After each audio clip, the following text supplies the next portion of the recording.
Hello and welcome back to the Fantasy Playmakers. What's up, guys? For today's video, I'm going to be going through my fantasy football running back rankings. It's been about a month since I put out my last set of rankings, so I thought this would be a good time to update it. The Cam Akers injury is definitely going to shift these rankings around. I'm also going to be talking about my top 24 running backs. In the last video, I talked about the top 18, so we're going to add some players to these rankings as well. If you guys watch this video and you're enjoying the content, please just leave a like and subscribe to the channel. That really helps support me and I would appreciate it a lot. And then also let me hear your thoughts down below in the comment section. Let me know what you think of these rankings. Let me know what you think is right, what you guys would change. I want to hear your perspectives, and then also make sure you guys give your reasoning down below and I'll respond to everyone who comments. But let's get right into it. My number one fantasy football running back for this season has got to be Christian McCaffrey. I've talked about it in a lot of videos. I honestly think that if Christian McCaffrey is not your number one, I just think you're overthinking it, because when Christian McCaffrey is on the field, there is no doubt that he is the number one fantasy player. He has a ceiling that no other player can touch. He can legitimately go out there and average around 30 PPR points per game. I don't think any other player has that in their repertoire. And some people are concerned about Sam Darnold coming in. I really don't care. Christian McCaffrey has succeeded with subpar quarterbacks. He's played with Cam Newton towards the tail end of his career, Teddy Bridgewater last season. Bridgewater was nothing special, and McCaffrey was still balling out. And I really think Darnold's floor is pretty similar to the numbers that Bridgewater put together last season. So with the receiving upside that he provides, he's going to have such a huge target share in this offense. He is the clear workhorse. He gets every single red zone touch. He's basically going to get every single carry. He rarely ever comes off the field. And prior to last season, he had no injury history, played in all 16 games in his first 3 seasons. So C-Mac is definitely my locked-in running back one.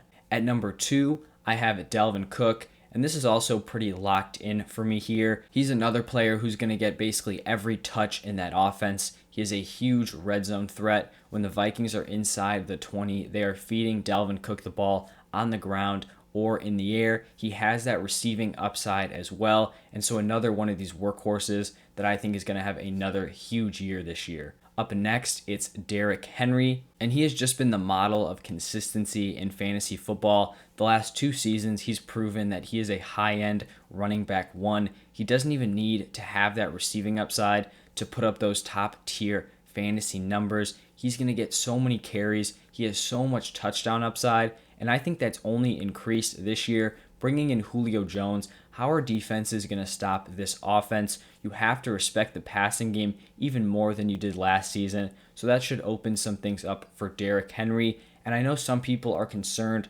about his overall workload, but I just don't think Derrick Henry is your typical NFL running back. The man just does not miss games. He's only missed 2 games his entire career. And so I'm not going to go out and project injury on him when we really haven't seen any signs of it. And also, it's not like he slows down towards the end of the season. He actually heats up towards the end of the season. It's like the defenses are worn down and Derrick Henry is just a robot and he does not fade. He has some of his biggest games, week 15, week 16, week 17, which is honestly perfect for fantasy because those are the weeks that can help win you your championships. At number 4, it's Alvin Kamara, and he is coming off a huge fantasy football season. I definitely think he has a higher ceiling than Derrick Henry just because he has that high upside in the receiving game, but I also think there's just a little bit more uncertainty with this Saints offense. I'm confident that no matter who the Saints put in at quarterback, whether it's Taysom Hill or Jameis Winston, that Alvin Kamara is still going to put up high-end RB1 numbers, but I definitely think that receiving is capped from when Drew Brees was quarterback. Late in Drew Brees' career, he was not pushing the ball down the field. He was just feeding Alvin Kamara wheel routes and dump-offs. I mean, Alvin Kamara was the number 1 target on that Saints team last season with Michael Thomas having a down year. So I'm confident that Sean Payton is going to get him involved. Obviously, I think it's ideal that Jameis Winston is the starter just because I think Taysom Hill is going to vulture those goal line touches, and he may do it anyway because I think there's honestly maybe some sort of quarterback split. You know, maybe Jameis Winston takes like 80% of the snaps, but they get in the red zone and they put Taysom Hill in. That's possible. And so that's just why I have Alvin Kamara a little bit lower than where he finished last season. There's just a little bit more uncertainty with him than guys like McCaffrey, Cook, or Henry. Coming in at number 5, it's Ezekiel Elliott. And I think some people may disagree with this, but I think Ezekiel Elliott is poised to have a major bounce back season. You look at his entire career, every season up until 2020, he was a solid, locked in RB1. And so I'm not going to let 1 year, totally cloud my memory. And you just can't ignore all the things that went against Zeke. When Dak was on the field and that offensive line was healthy, Zeke was putting up high-end RB1 numbers. Those first 5 weeks of the season, he was balling out. But then obviously when your quarterback goes down, your offensive line suffers a ton of injuries. He suffered injuries. Obviously your production is going to go down. And I mean, he definitely busted last year. There's no way around it. But I think he's set up to return to that mid to high-end RB1 form. With Dak back, this offense is going to be crazy explosive. I'm just totally buying in on this Cowboys offense. It really helps that the defense overall is bad. So this offense is going to need to continue to score points throughout the entire game. I feel like there's going to be very few scenarios where they're actually just kind of bleeding the clock. I just don't see it happening that often. And so Zeke is going to be in line for a ton of work, and he also has some really solid involvement in the receiving game. Right now I have Saquon Barkley at number 6, but I think he's a pretty distant 6 from those top 5. I'm just really concerned about Saquon Barkley this year. The talent is undeniable. If he's healthy and in a good situation, I mean, he has that Christian McCaffrey upside, but the thing is, he's not healthy and he's not in a great situation. Reports came out about a month ago that he may be on a snap limit in the first few weeks of the season, and then now we're hearing that he may not even be able to suit up in week 1, and I kind of have a philosophy where I'm not drafting for injuries. Injuries will find you throughout the season, so I'm not going to go out and pick a guy who's already injured, and so that's why I'm likely to be fading Saquon Barkley, the more information comes out about him potentially not playing. His injury has definitely been heavily talked about, but I think one of the things that is flying under the radar is just how bad this Giants offensive line is, and it has been a little bit improved. It's definitely a young unit, but I still think it's going to be subpar, and that's not something I want for a guy coming back from a very serious injury. People are forgetting that in week 1 last year, Saquon Barkley averaged under 1 yard a carry over that entire game, and it's just because that offensive line could find no holes for him, and so I think there are some very serious red flags here with Saquon Barkley. Next up, I have Jonathon Taylor from the Colts. I just think he's going to have a huge amount of rushing upside this year. I expect him to continue to be the workhorse of that Colts backfield. He may not have the receiving upside that some of these players ahead of him have, which is why, he's going lower than Kamara or Saquon or Zeke, but I still think he's going to feast on the ground. This is a very, very solid Colts offensive line, and we saw at the end of last season he balled out, and I know he's not going to replicate the numbers he put up in the last 5 games last season because he was playing against really, really bad rushing defenses. But I think what I liked from that 5-game stretch was just how much they were utilizing him, and they were giving him the vast majority of the carries. And if the Colts continue that into 2021, he is going to have a huge ceiling this year. At number 8, it's Austin Ekeler. He is one of my favorite players to target at the end of the first round, start of the second round. I'm really expecting him to have a huge season this year. Everything is lined up in his favor. They have new coaches. The offensive coordinator, Lombardi, was the Saints quarterback coach, and you saw how he used Alvin Kamara in that offense. I think Austin Ekeler is very similar to Kamara. Obviously not quite as good, but they're both kind of those dual threat backs. And so you know that Austin Ekeler is going to be heavily involved in the receiving game. He's going to be getting a ton of targets. When him and Herbert were on the field together, Herbert was definitely feeding him in the receiving game, but I also think he's going to take over more of a role in this rushing attack. And if he can even get like 50% of the red zone work, he is in for a huge season. I just think that receiving game gives him a really solid floor, but then if he can put all the other aspects together, he is a serious contender to finish as a top 3 running back. Now at number 9, it's Nick Chubb, basically the complete opposite of Austin Ekeler. Austin Ekeler is that receiving back, and Nick Chubb gets it done entirely on the ground. Basically, I think a poor man's Derrick Henry, and I think he'd be up there in that Derrick Henry tier if Kareem Hunt wasn't there, but I'm still confident that Nick Chubb is a low-end RB1. He just has so much consistency. This Browns rushing attack is so efficient with Kevin Stefanski as the head coach. He's going to be locked in for a little under 20 carries a game, averaging over 5 yards a touch with a lot of touchdown opportunity. And so I expect him to go out and basically replicate what he did in 2020, maybe a little bit less touchdown upside because he did score a touchdown a game. But I mean, even if he drops to, 10, 12 touchdowns in 16 games, he is still a locked-in RB1. Moving on to number 10, it's Aaron Jones. And I've talked about this in previous videos, but this is kind of a placeholder ranking. I think it's somewhere between where he would be if Rodgers came back and where he would be if Rodgers, was confirmed not coming back. I think if by the next time I do my rankings, nothing has kind of been resolved, I think he has to fall a little bit farther than this because it's seeming more and more likely that Rodgers is not going to play. But if Rodgers comes back, Aaron Jones is slotted in at my RB5. I would be a huge Aaron Jones fan, and I think I'd be getting him at a lot of value.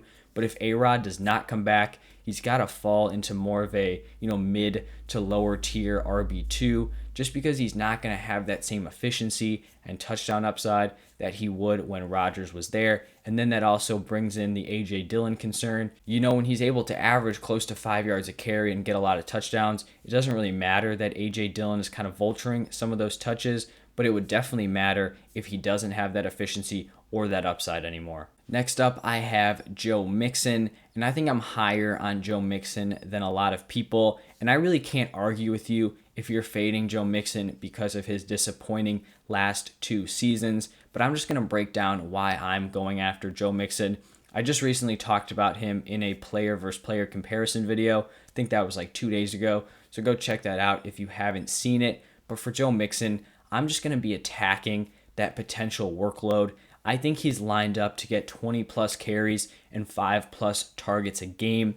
And on this improved offense with an improved offensive line, it's still not great, but it's better. You have more weapons. This is going to be a high scoring offense. I just think there's so much potential with that workload, and he really does have high-end RB1 upside if he can capitalize on those potential touches. All right, here at number 12, this is actually where I had Cam Akers ranked, but obviously after his Achilles tear, he is no longer here. So basically everyone moved up a spot in my rankings. So now at number 12, I have Antonio Gibson from the Washington football team. I think he's going to build on his already very solid rookie year. Now he's coming into training camp as the established RB1. He's the guy out of that backfield. He's going to be getting the majority of the carries. Hopefully he's able to add to that receiving work, but I still think that J.D. McKissic is going to be leading that backfield in receptions, but he's going to have more touchdown upside this year, going from the Kyle Allen, Alex Smith, Dwayne Haskins group of quarterbacks to Fitz or Heineke. Whoever takes over there, I think it's definitely going to be an upgrade, so he should have a very solid season as a lower-end RB1. At number 13, it's Clyde Edwards-Helaire, definitely one of the biggest overall disappointments from the 2020 season. He was being drafted in the first round, but just did not live up to those expectations, but I think we can take advantage of that this year. If people are fading him, because they didn't like the way he performed, I think there's basically kind of 2 groups of people. The first group is the people that drafted him, and they're bummed out that they picked him and didn't get their return. And then it's the other people who didn't draft him and kind of feel vindicated that they didn't miss on him. But so they still may be fading him this year. But I think this is CEH's year to truly take over as the workhorse out of that backfield. He was still putting up very solid numbers before they brought in Le'Veon Bell. He's great in the receiving game. Even if they don't use him a ton, he's still the top receiving option out of that backfield. He was great on the ground, and they didn't bring back Le'Veon Bell. They cut Damian Williams, so I think they're really going to give him that full workload this year, and this is going to be his true breakout. Up next at number 14, I have Najee Harris. I've slowly started moving him up my rankings. I think this is likely the highest I'm going to go unless there's some sort of injury again. Like he moved up another slot because Cam Akers is now out for the season. But Najee Harris is going to have a very solid amount of volume. I think that is definitely, his best attribute this year. He's going to be getting a lot of carries, a lot of targets, which that volume is going to give him a really solid floor. I just think the disconnect between my opinion of Najee and, the overall consensus of the fantasy community is his upside. I don't think he has that crazy high-end upside that a lot of people are looking for, and I think it's because I don't think he's going to have a lot of efficiency on these touches. He may be getting, 250 plus carries, but is he really going to be averaging, over 4.5 yards a carry?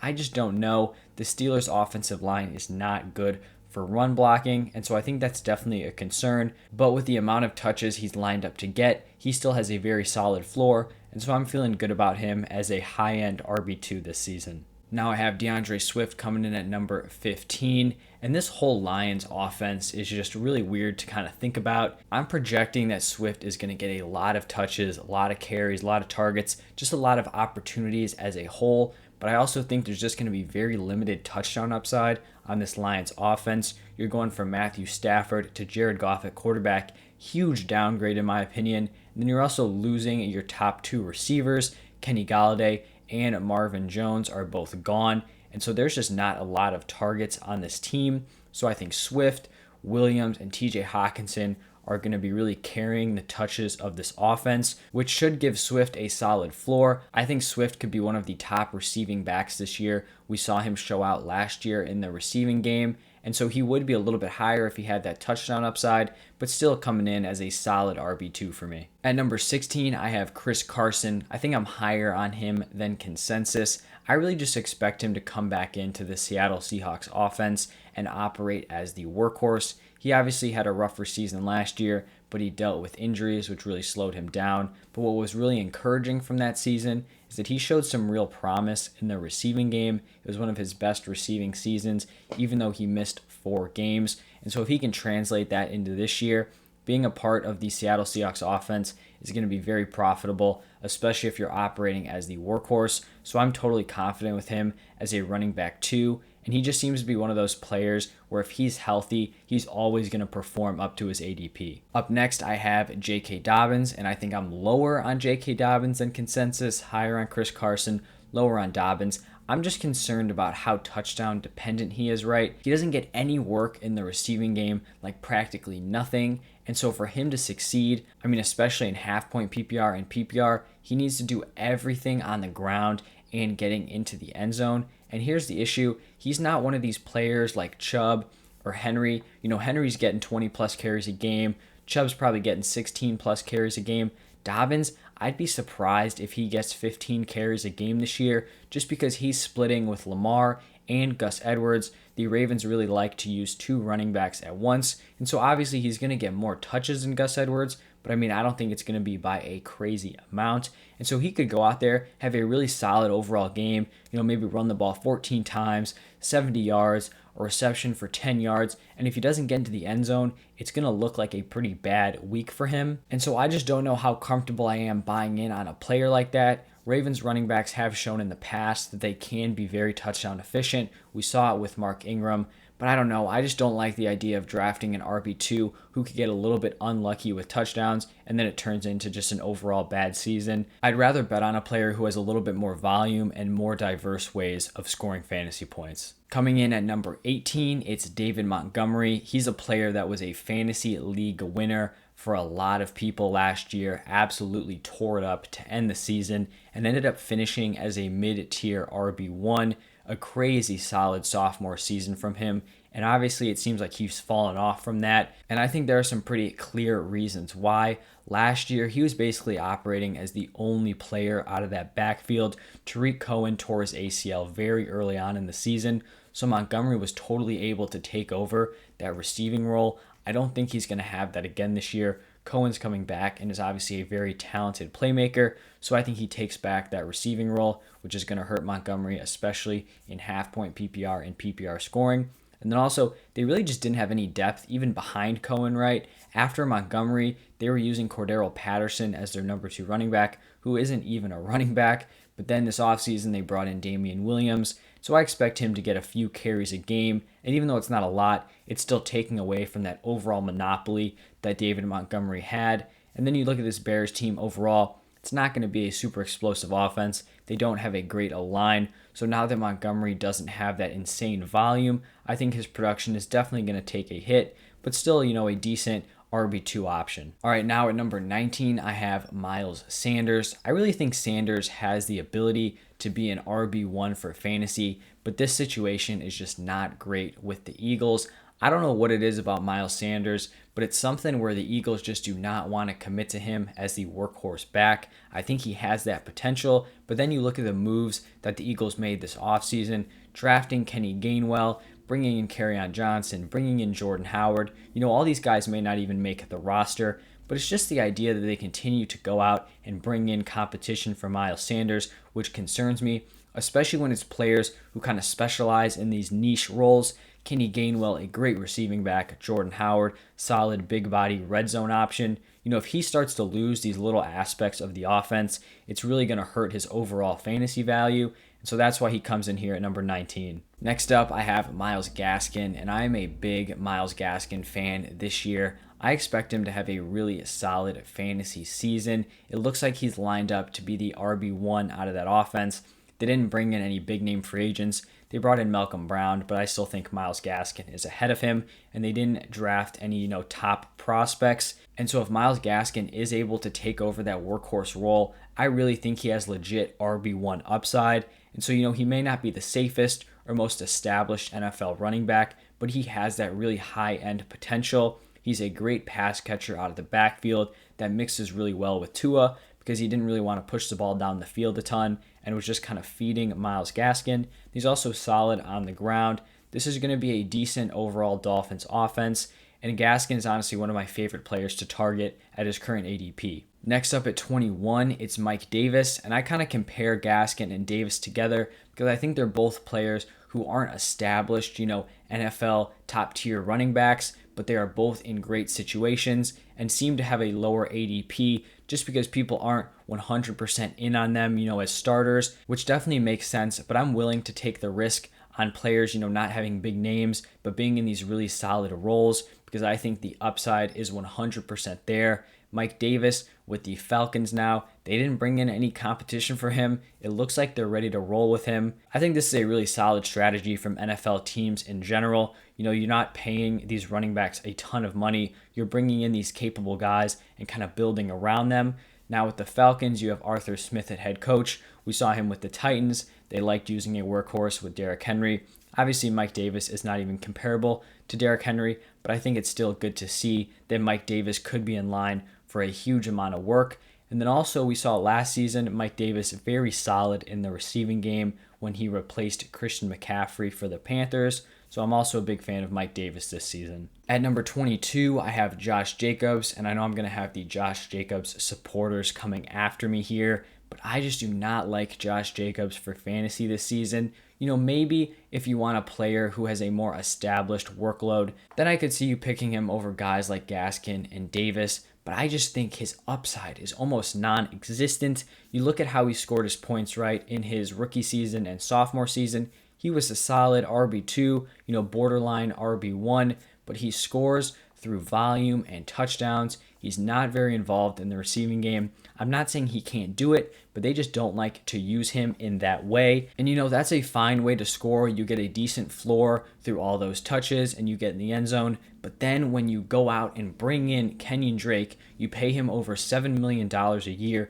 You can't tell me that that player is not going to be involved in the offense. And so on a per game basis, I would expect Jacobs' carries, targets, and touchdowns to regress from last season, and that is not what you want to see. He already had a very small role in the receiving game, and that's probably going to become non-existent because Kenyon Drake is the much better pass catcher. So I just don't really like this overall Raiders system, and it's not an offense like the Cleveland Browns that can support, two high-end running backs at the same time. The Raiders' offensive line is not good. They're not explosive as an offense overall and don't have a lot of touchdown upside.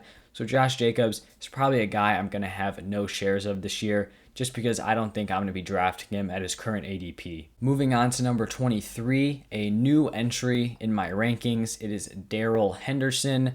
Obviously, he's slotting in here after the Cam Akers injury. Right now, it looks like he's slotted in to take over that starting role. I'm not 100%, convinced that he's going to be the guy no matter what, because I do think the Rams are going to have some options to go out and bring in some veteran backs. You got guys like Le'Veon Bell, Todd Gurley's still out there. He knows the offense, even if he's not what he used to be.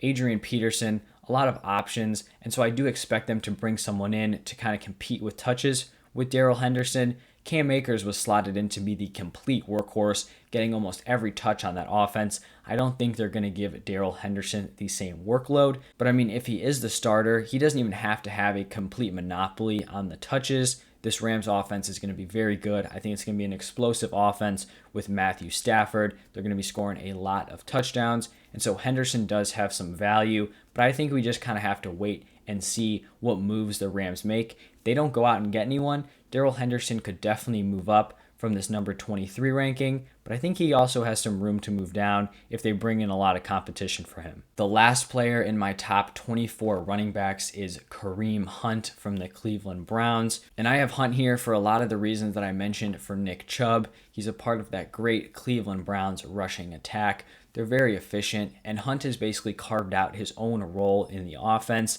They're obviously competing for touches, but I think they both kind of have their established roles, and they've both shown that they can be successful in it.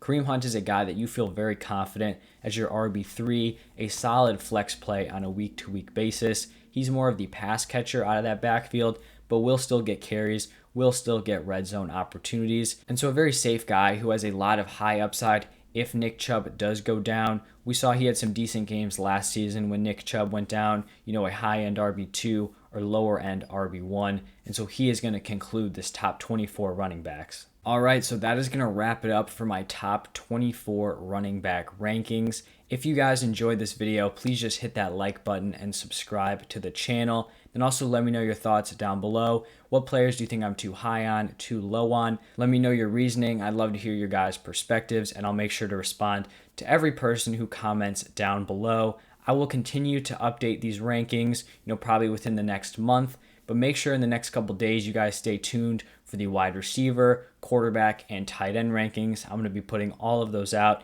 in the next couple days. So look out for those. But that's all I have for you guys today. Thank you so much for stopping by, watching, and listening. I really appreciate the support, and I'll see you guys tomorrow.